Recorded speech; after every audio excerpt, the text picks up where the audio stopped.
You get a little Zaniac, but that is for you. Please, one more enormous round of applause for my new friend, Keon!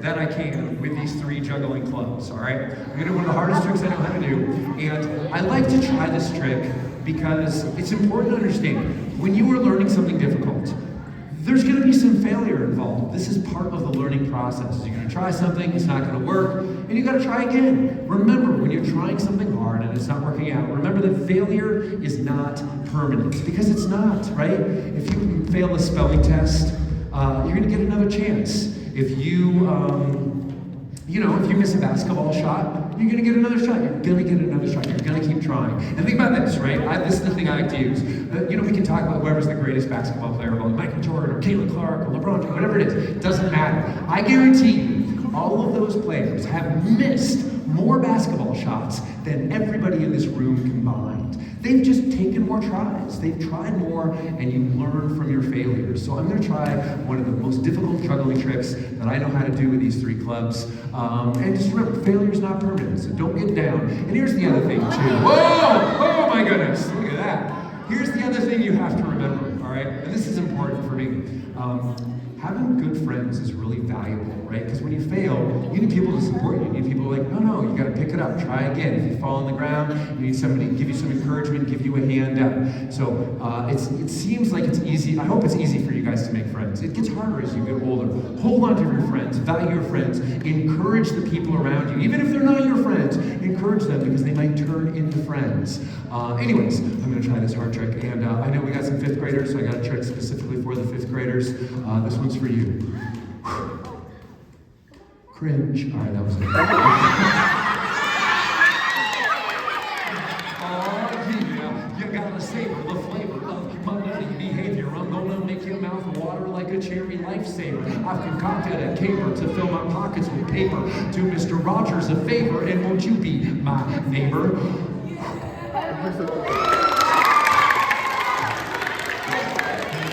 All right. Still not bad. All right, we'll try something harder just for you. Something more difficult. Here we go.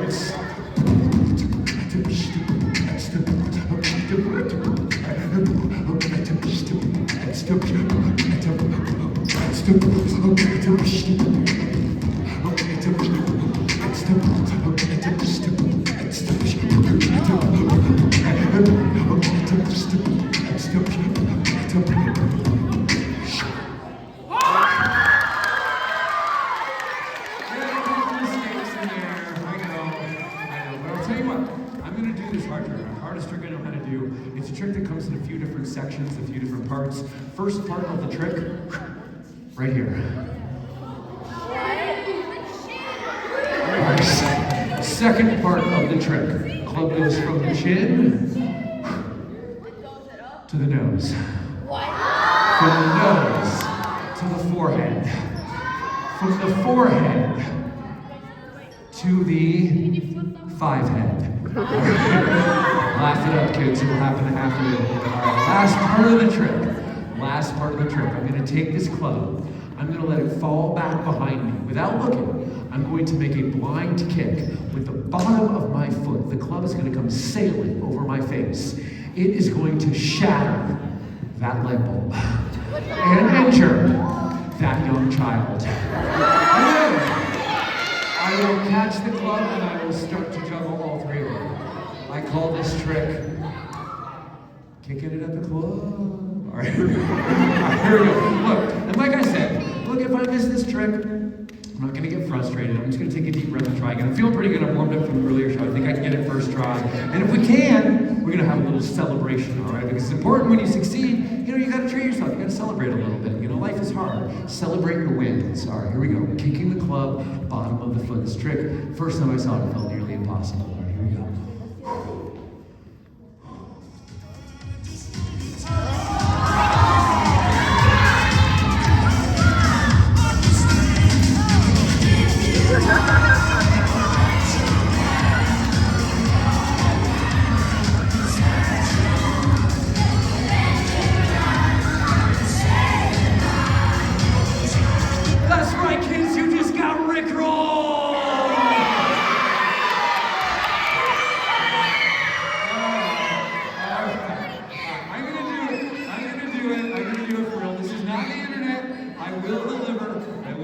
Kicking the club, bottom of the foot. It's not a showstopper, but it's definitely going to slow it down. All right, here we go. All right, we got it. Focus on it. I don't.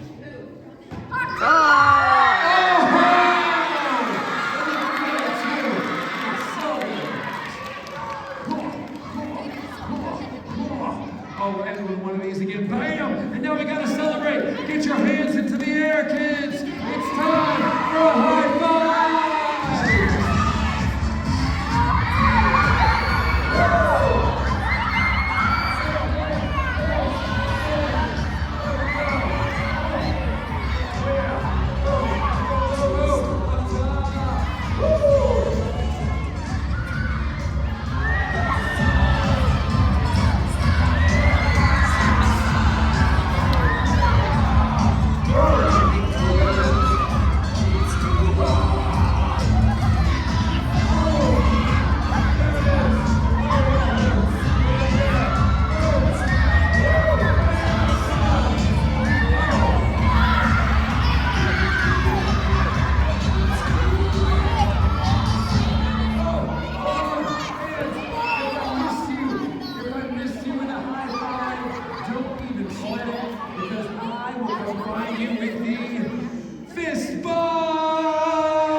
very Thanksgiving themed. You should see the one I keep in my car. Oh man, so look. I have a couple more things we're gonna do before we wrap this up. But I gotta tell you, right, if you look around this gym right now, you'll notice the teachers, right? You'll look around and you'll see a bunch of these teachers.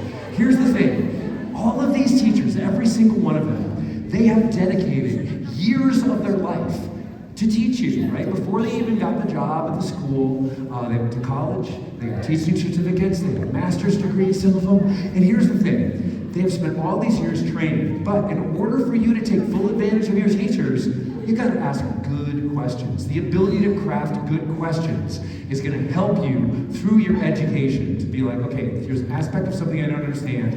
How do I ask a question that's gonna get the most out of it? I love taking questions from kids. I am not on the internet, I'm in person here. So if anybody has a good question for me, raise your hand. We'll get to as many as we can before we kind of wrap this show up. Let's start with this person right here, glasses, pink sweater. What is your question? Can I do a backflip? I am a 47-year-old man. There is no way. There's no backflipping in here. There is no. I got a sore back. I can do the sore. Yeah, like tweaks my back, but no backflips. No, I've never done a backflip. Let's get a question. Short sleeve white shirt over long sleeve black shirt. What is your question? Have I ever? I do. I have actually. So I've been married for 21 years. Yeah. Me and my wife started dating when I was 21 years old. I'm 47. So that's 26 years. 26 years I've been with my wife. Yeah, I know. I got a kid in college. She's home now for the weekend. I'm excited. Let's get a question. Tie-dye hoodie. What is your question? How long have I been coming to your school? I don't know. But definitely before the pandemic. So I think I come a couple times too. It's probably, I wouldn't be surprised if my first show here was like 10 years ago. Maybe before probably before some of those little kids were even born. Yeah, it's been a while. Oh, what's your question?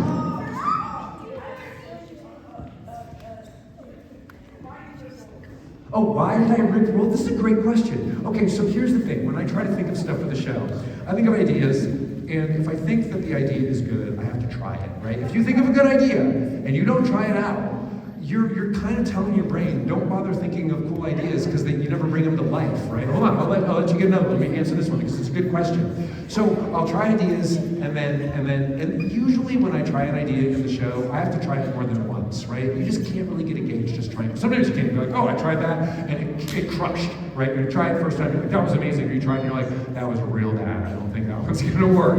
And that happens all the time. I try ideas and they fail. But with the Rickroll, the reason I liked the idea was because I think a lot of kids know it, right? I don't know, I didn't do it for the younger kids, but for the older kids, you guys kind of know it. And so there's something called the cultural zeitgeist, which basically means like things that people know from the culture, right? Like people know who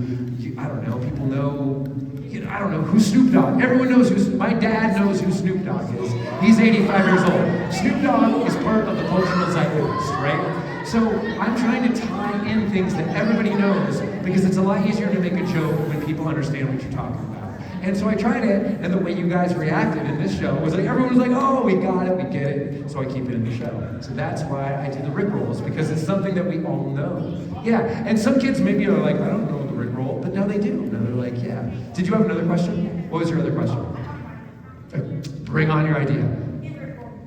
What's that? Oh, I should get Rickrolled? I should have the audience Rickroll me? See, that's good. See, here's the thing. No, I like this idea. Here's the thing, because when you think of ideas are generally not created in a vacuum, which means like you don't just come out of it from nowhere. You usually start with somebody else's idea and you twist it, or you change it, or you manipulate it, right? So he was like, ooh, he Rickrolled us. What about having us Rickroll him? Like that could be cool too. It's a good way. Yeah, I could, yeah, if it was the song was playing, boom. All right, let's get a couple more questions. Purple sweatsuit. I gotta call it purple sweatsuit. Whoa, the craziest face. I'll teach you the craziest face I can do, all right? This is it right here. I'll teach everyone how to do it. All right, take your finger like this. Boom, and then you're gonna take the bottom part of your hand and you're gonna use it to roll the inside of your lip inside out. And you're lift the inside of your lip like this. So your lip is folded inside out, and then the key is to smile. You gotta smile. Otherwise it looks weird. Yeah, this isn't great if you're looking for like a dating profile picture teachers. This is really the one.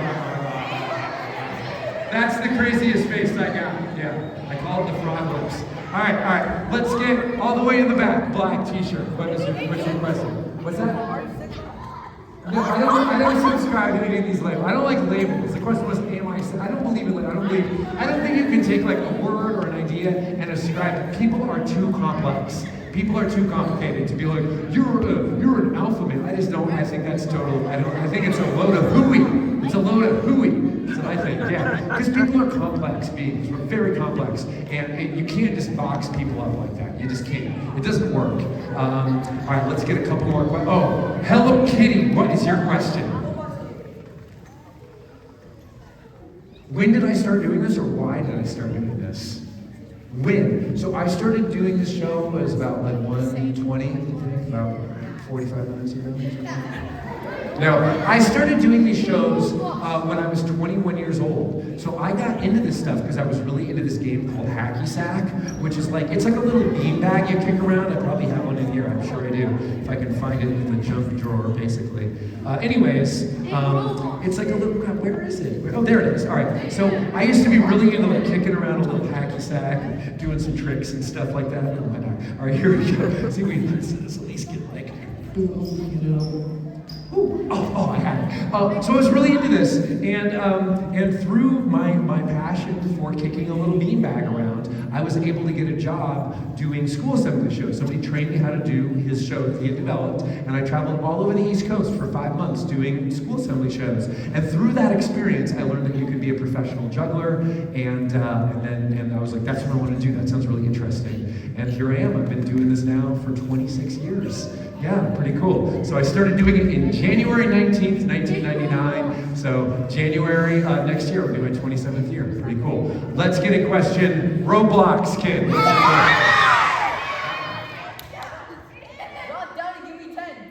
Push-ups? This is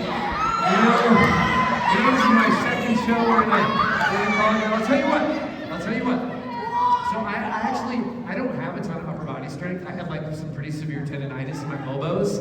So I don't even know if I can do 10 push-ups, but I'll tell you what, I will do some to make them a little easier. I'll do them on the count. Here we go. 3, 4,